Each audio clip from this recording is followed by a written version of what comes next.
Everyone అందరూ ఎలా ఉన్నారు? బాగున్నారా? నేను చాలా బాగున్నానని అనుకుంటున్నా. ఎందుకంటే నిన్న నేను వీడియో పెట్టాను కదా, నాకు ఇట్లా పీరియడ్స్ ప్రాబ్లం అని చెప్పి. నాతో పాటు చాలామందికి ఇదే ప్రాబ్లం అని చెప్తూ ఉన్నారు. ఇంకొక కామెంట్ చూసైతే నాకు చాలా కోపం వచ్చింది.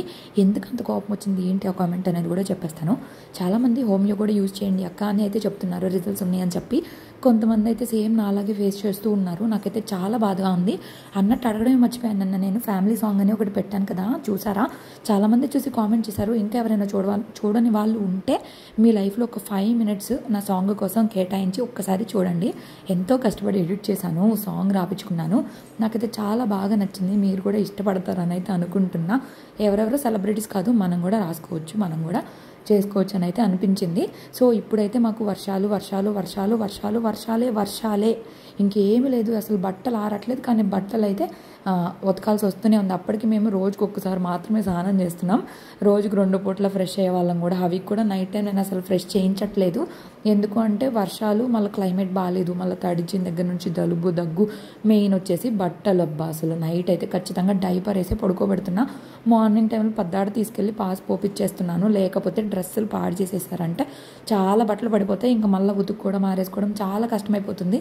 ఇక మా పక్కింటి వాళ్ళైతే మాకు కామన్గా ఉండడం వల్ల వాళ్ళు ఇంకో తీగ కట్టుకొని దాని మీద అయితే ఆరేసుకుంటున్నారు. వాళ్ళకైతే నడిచే దారే కాబట్టి అలా వేసుకున్న వాళ్ళ బట్టలే కాబట్టి ఈజీగా ఉండిద్ది నడవడానికి. అదే మనం వేస్తే కొంచెం బాగుండదు కదా, వాళ్ళకు కూడా అన్కంఫర్టబుల్గా ఉండిద్ది. అందుకే నేనైతే ఈ తీగల మీద నేను ఆరేసుకుంటున్నా, ఆ తీగల మీద వాళ్ళు ఆరేసుకుంటున్నారు. ఏదేమైనా సరే సాయంత్రానికి మళ్ళీ లోనకి తీసుకెళ్ళి ఆరేసుకుంటే కొంచెం ఆరుతాయి. అసలు కుప్పలు తప్పలుగా ఉన్నాయి. అబ్బా బట్టలు అయితే మాత్రం అసలు ఫుల్ చిరాకు వచ్చేస్తుంది. ఈరోజు నేను ఒక యాడ్కి అయితే రెడీ అయ్యి చేశాను అనమాట. సో దాని తర్వాత ఇప్పుడు వచ్చేసి నేను అవి పడుకోబెట్టేసి ఇక్కడైతే పనులు చేసుకుంటున్నా. ఈ మధ్య అసలు పనులే అవ్వట్లేదు, ఎంత నిదానంగా అవుతున్నాయో. చాలామంది ఎందుకనో హోమియోనే బాగా అవుతుంది అన్నారు కదా. సో నెక్స్ట్ సైకిల్ నుంచి నేను ఖచ్చితంగా ట్రై చేస్తా. అండ్ ఒకళ్ళు వచ్చేసి నాకు 5 monthsకి పీరియడ్స్ వస్తాయి, పీసీఓడి అని అయితే చెప్పారు. నాకు డెలివరీ అవ్వకముందు అయితే 2 months, 3 months, 5 months అట్లా పీరియడ్స్ వచ్చాయి. మ్యాక్స్ 45 days, 2 months అనమాట. కానీ ఎప్పుడైతే డెలివరీ అయ్యానో, డెలివరీ అయిన ఒక 6 months దాకా నార్మల్గానే ఉంది. దాని తర్వాత మాత్రం నాకు అసలు పీరియడ్స్ ఆగట్లేదు, అవుతానే ఉన్నాయి. ఎన్ని హాస్పిటల్స్ తిరిగినా సరే అసలు నా వల్ల అవ్వడం లేదు. చాలా ఏడుపు వస్తుంది. నేను అన్నీ మీతోటి షేర్ చేసుకుంటా కదా. స్టిల్ ఇంకా నాకు బ్లీడింగ్ అవుతుంది. మెడిసిన్స్ యూజ్ చేస్తేనే తగ్గుతుంది. సరే మెడిసిన్స్ యూజ్ చేయొచ్చు కదా అని మీరు అంటారు. మెడిసిన్స్ ఎన్నాలని యూజ్ చేస్తాం, ఇది టెంపరీ కదా. చాలాసార్లు అనిపించింది. ఒక సిస్టర్ కూడా నిన్న మెసేజ్ చేశారు, తనకు కూడా డెలివరీ చాలా ఇయర్స్ అవుతుంది, ఇట్లాగే బ్లీడింగ్ అవుతుందంట. చాలాసార్లు గర్భసంచి తీపిచ్చేసుకోవాలి అన్నంత బాధ వస్తుంది అని అయితే చెప్పారు. సో ఇంకొక కామెంట్ ఏదైతే ఉందో ఆ కామెంట్ వచ్చేసి ఒక సిస్టరు, తనకు పీసీఓడి ఉంది, తనకి మ్యారేజ్ అయ్యి 6 years అయిందంట. 6 years అయింది, పిల్లలు పుట్టట్లేదు అని చెప్పేసి వాళ్ళ హస్బెండ్ ఏమంటున్నారంటే, నీకు పిల్లలు పుట్టరు, నేను వేరే పెళ్లి చేసుకుంటా, నిన్ను వదిలేస్తా అని అయితే చెప్తున్నారంట. నాకు ఆ మెసేజ్ చూసి చాలా కోపం వచ్చిందండి. ఏమైనా అనుకోండి, అసలు పిల్లలు కనకపోతే ఇంకా వద్దా, ఇంకా అవసరం లేదా? పిల్లల కోసమేనా పెళ్ళిళ్ళు చేసుకునేది? కాదన్నాను, పిల్లలు ఎవరికైనా కావాలి. కానీ ఇప్పుడున్న హెల్త్ కండిషన్స్, మీరు ఆవిడని పాజిటివ్గా ఉంచి మంచిగా ట్రీట్మెంట్ ఇస్తే ఖచ్చితంగా ప్రెగ్నెన్సీ వచ్చిద్దేమో ఇప్పుడున్న మెడికేషన్స్కి. కానీ అలా అనుకోకుండా అలా మేము పెళ్లి చేసుకుంటాం, నిన్ను వదిలేస్తాను అంటే ఎంతవరకు కరెక్ట్ అది? ఇప్పుడు అదే హస్బెండ్కి ప్రాబ్లం ఉందనుకోండి, వైఫ్ కూడా అలా చేస్తే మీరు ఒప్పుకుంటారా? సొసైటీ ఒప్పుకునిద్దా? నాకు అదే అర్థం కావట్లేదు. నిజంగా ఈ విషయంలో మాత్రం మా ఆయన చాలా గ్రేట్ అండి. ఇప్పటికీ నన్ను హాస్పిటల్స్ తిప్పుతారు. నాకు పిల్లలు పుట్టినప్పుడు కూడా ఎందుకు పిల్లలు పుట్టలేదు, పిల్లలు పుట్టకపోతే నిన్ను వదిలేస్తాననే మాట మాత్రం ఎప్పుడు అనలేదు. ఇంకా నాకు ధైర్యం చెప్పేవాళ్ళు అనమాట. సరే పుట్టకపోని ఏం చేస్తాను చెప్పు, మనమేం చేయగలం, మనము అంతగా అయితే పిల్లల్ని తీసుకొని వచ్చి అడాప్ట్ చేసుకొని పెంచుకుందాం, ఎవరో ఒకళ్ళ పిల్లలు మన పిల్లలే కదా మనం పెంచుకుంటే అని అయితే చెప్తా ఉండేవాళ్ళు. నాకేమో అలా ఇష్టం ఉండేది కాదు. నేనేమో ఫుల్ ఏడుస్తూ ఉండేదాన్ని. మా ఇంట్లో అంతా రివర్స్ అనమాట. నేను ఆలోచించుకుంటూ ఉండేదాన్ని. మా ఆయన మాత్రం నన్ను అట్లా ఎప్పుడు బాధ పెట్టలేదు. మా ఇంట్లో వాళ్ళు కూడా నన్ను ఎప్పుడు అలా చేయలేదన్నమాట. ఆ మెసేజ్ చూడడమే కాదు, రియల్ లైఫ్లో నేను కూడా కొంతమందిని చూశాను. పిల్లలు పుట్టకపోతే వదిలేయడము, పిల్లలు పుట్టకపోతే తక్కువగా చూడడము, తిట్టడము, హింసలు పెట్టడము, అలా చేస్తూ ఉంటారు. సో ఇది మన చేతిలో ఉన్నది కాదండి. దేవుడు ఇచ్చిన దానికి మనం ఏం చేస్తాం చెప్పండి? అన్నీ మనకు ముందే తెలుస్తాయా? కానీ ఇప్పుడున్న అడ్వాన్స్ ట్రీట్మెంట్తో మనం ఏ మెడిసిన్ యూజ్ చేసైనా ప్రెగ్నెన్సీ అయితే ఖచ్చితంగా వచ్చే ఛాన్సులు ఎక్కువగా ఉన్నాయి. సో దానికి మంచి ట్రీట్మెంట్ తీసుకోండి. కానీ అట్లా మీరు ఇంకా బాధ పెట్టేసి ఇంకా ఎక్కువ స్ట్రెస్కి లోనయ్యి తనకి ఇంకా అలా ఎక్కువ స్ట్రెస్ చేసేసారంటే మాత్రం ప్రెగ్నెన్సీ వచ్చేది ఛాన్స్ చాలా తగ్గిపోయిద్ది. సో ఈ మధ్య నేను కూడా బాగా కొంచెం ఎక్కువ స్ట్రెస్గానే ఉంటున్నాను అనిపిస్తుంది. ఎక్కువ వర్క్ చేయడం, ఎక్కువసేపు కూర్చోవడం, ఫుల్ బ్యాక్ పెయిన్ వచ్చేస్తుంది. మధ్యాహ్నం అంతా నడుము నొప్పి, అవి ఎత్తుకొని ఉండమంటున్నాడు. ఎంత కష్టంగా ఉంటుందో అసలు. నాకు నడుము అస్సలు పనిచేయట్లా. ఈరోజు ఆ మెడిసిన్స్ వల్ల మరేమో తెలియదు కానీ చాలా విపరీతంగా నొప్పి వచ్చేసింది. అందుకే అప్పుడు కొంచెం వ్లాగ్స్ అయితే షూట్ చేసా. 12:30కి అట్లా నిద్ర లేచాడు హవి. ఈరోజు నేను మా వారు ఆఫీస్కి వెళ్ళిపోయిన తర్వాత వ్లాగ్స్ షూట్ చేయడం స్టార్ట్ చేసా. అండ్ నేను బాత్రూమ్ క్లీనింగ్కి, ఇంటి క్లీనింగ్కి కొన్ని ప్రోడక్ట్స్ అయితే అమెజాన్ నుంచి ఆర్డర్ పెట్టుకున్నాను. ఒకటి బాత్రూమ్ క్లీనరు, ఇంకోటి వచ్చేసి గోడల మీద మన పిల్లలు పెన్నులతో పెన్సిల్తో గీతలు గీస్తూ ఉంటారు కదా, వాటి కోసం అని చెప్పి 2 ప్రోడక్ట్స్ అయితే తీసుకున్నా. సో అవే అనమాట ఓపెన్ చేసి చూస్తున్నా. ఈరోజే వచ్చింది, నిన్ననే రావాలి, వర్షాల వల్ల ఈరోజు వచ్చినాయి. ఎప్పటికీ ఎండ వచ్చిద్దో ఏంటో నాకైతే అర్థం కావట్లా. కానీ ఈ క్లైమేట్కి మళ్ళీ పిల్లలకి ఒకవేళ కానీ జలుబు చేసింది అంటే ఇక మన పని అయిపోయినట్టే, దోల తీరిపోయింది అంటారు చూడ అలాగా. అవి కూడా పాపం మీ చల్లదానానికో మరి బోర్ కొట్టు తెలియదు కానీ ఫుల్ క్రాంకీ చేస్తున్నాడు. నాకేమో పక్కన నడుము నొప్పి, ఆ మెడిసిన్స్ డోస్ వల్ల మరి ఏమో ఎందుకో తెలీదు కానీ చాలా విపరీతమైన బ్యాక్ పెయిన్ తట్టుకోలేకపోతున్నాను. ఇక పిల్లలతో అంటే తెలుసు కదా, చాలామంది అసలు నాలాగే ఉన్నారు, అలాగే ఫేస్ చేస్తున్నారు అని వాళ్ళ మెసేజ్లు చూసిన తర్వాత నాకైతే షాక్ అనమాట. నాకే అయిందేమో అనుకున్నా కానీ కాదు, చాలామందికి అవుతుంది. అదేమన్నంటే 21 పిల్స్ వేసుకోమంటారు. 21 పిల్స్ వేసుకున్న నాళ్ళు పీరియడ్స్ రెగ్యులర్గానే ఉంటాయి. మళ్ళీ ఆపినాక అసలు ఎందుకు ఈ ప్రాబ్లం వస్తుందో ఏంటో తెలియడం లేదు. సో చాలామంది నాకైతే హెల్ప్ చేశారు. టైం ఇప్పుడు 6 అవుతుంది. మార్నింగ్ నుంచి వర్షం లేదు, ఇప్పుడు మొదలైంది. నాకెందుకో తెలియదు కానీ మధ్యాహ్నం నుంచి విపరీతమైన బ్యాక్ పెయిన్. 2 ట్రిప్పులు బట్టలు ఆరేసి చల్లగా ఉన్నాయి లోపలేసి మళ్ళీ ఇంకో ట్రిప్ బట్టలు వేసానంటే ఒకరోజు వేసినవి కాదులే, 4 రోజుల నుంచి జరుగుతుంది. బట్టల్లో దొర్లుతున్నాడు. మా అత్తయ్య వాళ్ళు వెళ్ళిపోయి కూడా చాలా రోజులైనా మా అత్తయ్య వాళ్ళ బట్టలు మాత్రం ఇక్కడే ఉండిపోయినాయి. అలా పెట్టేస్తే వాసన వస్తాయి కదా అని ఇలా పెట్టేశాను. అవును కదా. హవి బాబుకి పప్పన్నం వండుతున్నాను. షింకులో అంట్లున్నాయి, మళ్ళీ మాకు అన్నం వండుకోవాలి. హవి వరకు పప్పన్నం పెట్టా. ఈరోజు మా ఆయన వంకాయ కూర చేశారు. అబ్బా నేనే తినేసా మొత్తం, నాకు బాగా నచ్చింది. కొన్ని గుడ్లు ఏమన్నా కర్రీ చేస్తే తినడానికి సరిపోయిద్ది. ఓయ్ ఓయ్ ఓయ్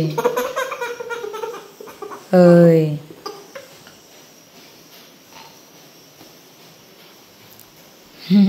హైలైట్ ఏంటంటే అవి 7 o'clock కల్లా నిద్రపోయాడు. అన్నం తినేసి నాకే అర్థం కాల. ఇక నా నడుము నొప్పి తట్టుకోలేక చున్నీ అయితే కట్టుకున్న నడుముకి స్ట్రాంగ్గా కొంచెం సపోర్ట్గా అనిపించింది. ఈరోజు మార్నింగ్ మా వారు వంకాయ కూర వండారు. ఆ కూర అయితే నాకు చాలా బాగా నచ్చి 5:30, 6 అయితే తినేసాను. తినేసి ఇంక మళ్ళీ అన్నం ఎందుకులే అని చెప్పి అన్నం వండాను. కానీ ఇంకా నేను అన్నం తినలేదు, ఇంకా రాగి జావ పెట్టేసుకొని తినేస్తున్నా. ఈ చల్లదనానికి ఇలా వేడివేడిగా జావలు కానీ ఏమన్నా తింటుంటే గొంతుకి భలే హాయిగా ఉండిద్ది కదా. ఇప్పుడు కూడా నేను మార్నింగ్ కరెక్ట్గా 12 o'clock, మార్నింగ్ కదా ఆఫ్టర్ 12 o'clock వాయిస్ ఓవర్ ఇస్తున్నా. ఇది నేను ఈ వ్లాగ్ వచ్చేసి వెనస్డే రోజు తీసిన వ్లాగ్ అనమాట. అవి ఇప్పుడు పడుకొని ఉన్నాడు, అందుకే నేను ఇప్పుడే వాయిస్ ఓవర్ ఇస్తాను. నైట్ టైంలో వాయిస్ ఓవర్ ఇవ్వడానికి నాకు కొంచెం ఇబ్బందిగా ఉంటుంది. ఒక రూమ్లో హవి పడుకొని ఉంటాడు, ఇంకో రూమ్లో మా వారు 1 or 2 వరకు వర్క్ చేస్తూనే ఉంటారు. ఇంకా నాకు ఎక్కడ వాయిస్ ఓవర్ ఇవ్వాలో అర్థం కాక కూడా సగం మిస్కొచ్చేసి నైట్ టైం అయితే వాయిస్ ఓవర్ ఇవ్వట్లా. కానీ నేను ఒప్పుకుంటా, నేను ఎక్కువగా ఫోన్ చూస్తున్నా. ఇదిగో తలుచుకోగానే హవి నిద్ర లేచాడు. వినిపిస్తున్నా మీకు హవి గొంతు?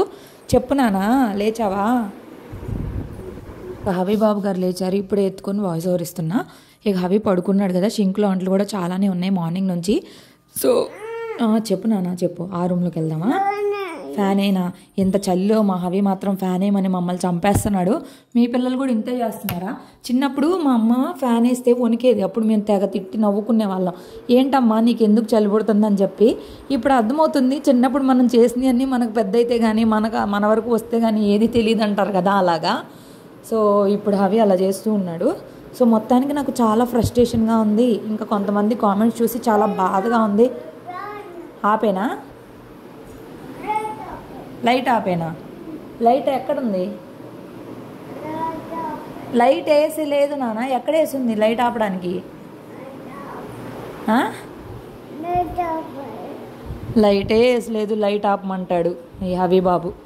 వాళ్ళ నాన్న ఇంకా రాలేదనమాట. నేనైతే అన్నీ క్లీన్ చేసేసుకుంటున్నా విలేజ్లోపు. అండ్ బట్టలు కూడా 2 ట్రిప్పులు బట్టలు ఆరిని ఉన్నాయి 4 రోజుల నుంచి, ఇంకా అలాగే ఉంచేసా. అరలో పెట్టేస్తే వాసన వచ్చేస్తాయి కదా అని చెప్పి బయట పెట్టినా చల్లగానే ఉంటున్నాయి. అసలు ఏం చేయాలో ఏంటో ఈ బట్టలతోటైతే పెద్ద తలకాయ నొప్పి అయిపోయింది. సో మరి ముఖ్యంగా స్కూల్కి వెళ్ళే పిల్లలతోటైతే ఇంకా కష్టం. అస్సలు బట్టలే ఆరో పాపం. వాళ్ళేమో స్కూల్కి వెళ్ళాలి. మండే మాత్రం హాలిడే ఇచ్చారు. దాని తర్వాత నుంచి రోజు స్కూల్స్ ఉంటున్నాయి పిల్లలకి. ఇంత వర్షంలో కూడా వాళ్ళైతే స్కూల్స్కి వెళ్ళిపోతున్నారు. ఏదేమైనా సరే ఏది తట్టుకోలేం కదా, చలి తట్టుకోలేం, వర్షం తట్టుకోలేం, ఎండలు తట్టుకోలేం. కానీ ఎండాకాలము చలికాలమైనా ఎంతో కొంత బాగుండిద్ది. కానీ వర్షాలు మాత్రం ఇలా కంటిన్యూస్గా పడ్డాయి అంటే మాత్రం అస్సలు తట్టుకోలేము. ఎక్కడికి వెళ్ళడానికి ఉండదు, అంత చిరాగ్గా. మెయిన్ అసలు బట్టలు, అబ్బా మనకు నిద్ర లెగిస్తే కావాల్సిందే అవి కదా. మెయిన్ బట్టలు అస్సలు అవ్వవు. అసలు ఏ పని చేయబుద్ధి కాదు, చాలా బద్ధకంగా కూడా ఉండిద్ది. సో చాలా వరకు చాలా ఏరియాస్లో ఓన్లీ చల్లగా మాత్రమే ఉంటుంది. మా తిరుపతిలో మాత్రం రోజు వర్షాలే పడుతున్నాయి, ఇంకోటి ఏమీ లేదనమాట. సో అది ఇంకా కొన్ని ఆరిని మడత పెట్టుకుంటా, ఆరిని పక్కన పెట్టుకుంటా, అట్లయితే మడత వేసుకుంటున్నా.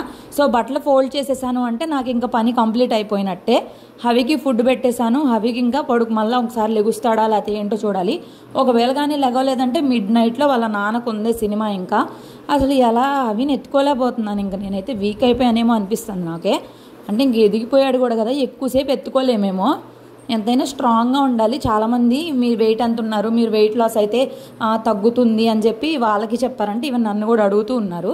సో ఈ మెడిసిన్స్ ఎఫెక్ట్ మరేమో నేను తగ్గాలి అనుకున్నా తగ్గలేకపోతున్నా. ఈవెన్ ఒక సిస్టర్ కూడా ఇదే చెప్పారు.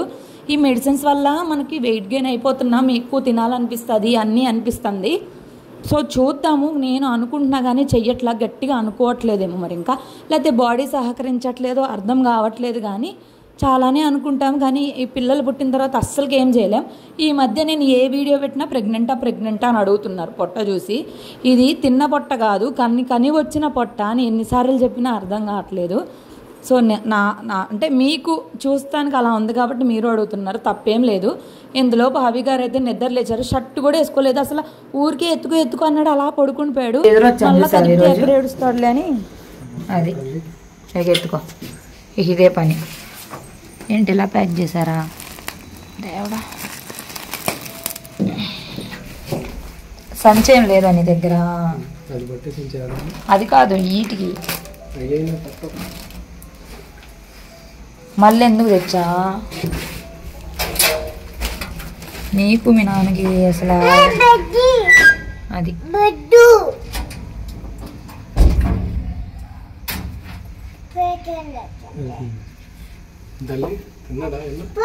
తినేసే పడుకున్నాడు. 1 గంట నిద్ర వేసాడు. 11 దాకా లేకవాడు, నిద్రపోడు. వచ్చేసింది చీరలు.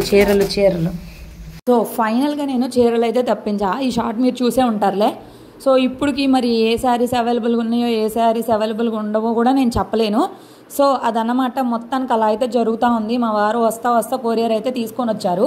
ఇవేంటంటే డైరెక్ట్గా మనకి బస్ స్టాండ్కే వచ్చేస్తే, ఆర్టీసీ బస్ స్టాండ్కి నిన్న వేశారంటే ఈరోజు వచ్చేస్తాయి అనమాట మాకు తిరుపతి.